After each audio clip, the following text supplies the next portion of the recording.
Max and Min love listening to music, and they also like talking to their friends about the types of music others enjoy as well.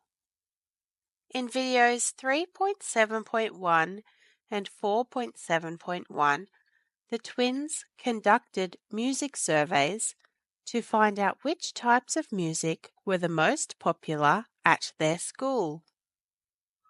They collected their data by asking questions, organized the data inside tables, and they also looked at the various types of graphs and charts they could use to present their data. Recently, Max and Min were discussing songs in their music class at school when they realized that the music enjoyed by the boys was quite different to that enjoyed by the girls.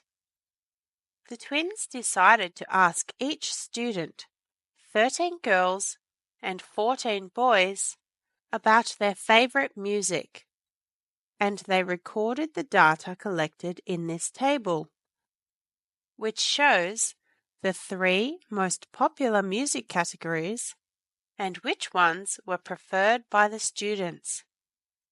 This kind of table is called a two-way table because it lists a group of things, in this case, music categories, according to 2 criteria or standards. In this case, boys versus girls. It shows that 3 boys and 5 girls prefer pop songs, 4 boys and 6 girls prefer dance music, and 7 boys and 2 girls prefer rock.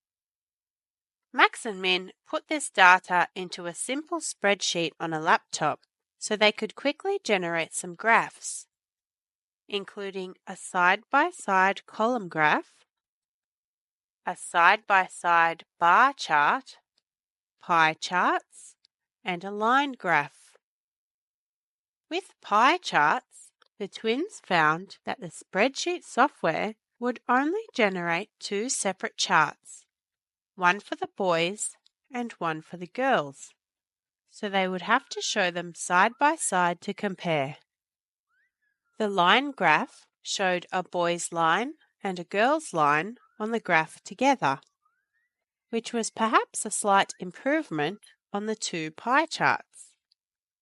The side-by-side bar chart made it a lot easier to compare the boys with the girls, and was definitely an improvement on the other graphs. However, they found that the side-by-side column graph was best for easily comparing the data from the two-way table. The twins and their friends decided that the separate vertical columns most clearly and simply displayed and compared the data from the two-way table. Since Max and Min learned about tables, graphs, and charts in previous videos, they often saw different types of tables and graphs used in digital and physical media, especially in the daily news, in ads, and with statistics relating to sporting teams. For example, this table comes from afl.com.au, the official website of the Australian Football League, and it shows the competition ladder during the 2017 season. We can see from this table that the Adelaide Crows are leading the comp after playing 20 games, winning 15 of them, losing 4, and drawing 1, while scoring a total of 2,264 points over those games and conceding 1,593 points. The data for all 18 teams in the AFL competition are summarised in this table, which football fans can look at to quickly see how successful each team has been. An example of a graph is this line graph, which shows how the global increase in sales of digital music stopped the decline in music industry sales from 2010. Looking at the grey total sales line at the top of the graph, we can see that music industry sales dropped from $20 billion in 2005 down to $15 billion in 2010.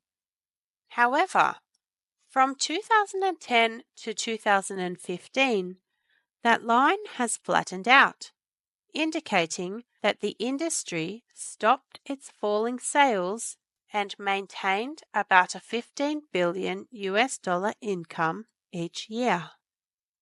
This graph is further telling us that it was the rise in digital music sales, the light blue line, which stopped the total downward trend, even though the sale of physical music, such as CDs, the dark blue line, kept falling. As for graphs used in advertising, Max and Min noticed that sometimes graphs were drawn incorrectly to exaggerate the benefits of a product being sold. For example, Min showed this graph to her brother. Max, this graph was used by the Blitz car company to back their claim that it was the most popular car in the country.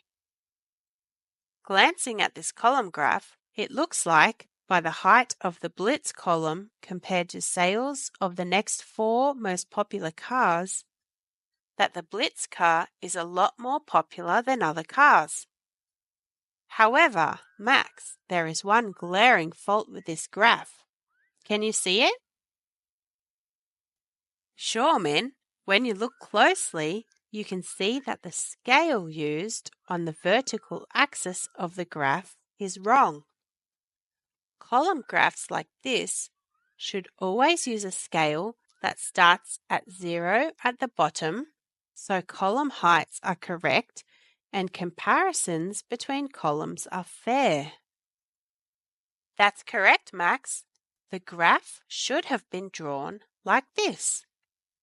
And Min showed Max another graph containing exactly the same information, but this time using the correct scale on the vertical axis.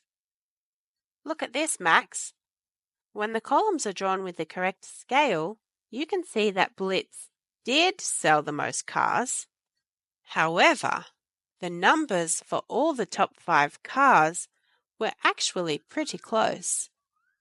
When you look at the graphs side by side, you can see how using the wrong scale in the graph on the left makes Blitz look so much more popular. And another thing, this data is only for the month of July, so we can't really say from this data whether the Blitz car was the most popular in any other month. Find tables and graphs on the internet and see how well you can read them. Look at ads that use graphs and see if you can see any misleading faults in them. Now you can watch this video again or try the quiz and look at the chart that comes with this video.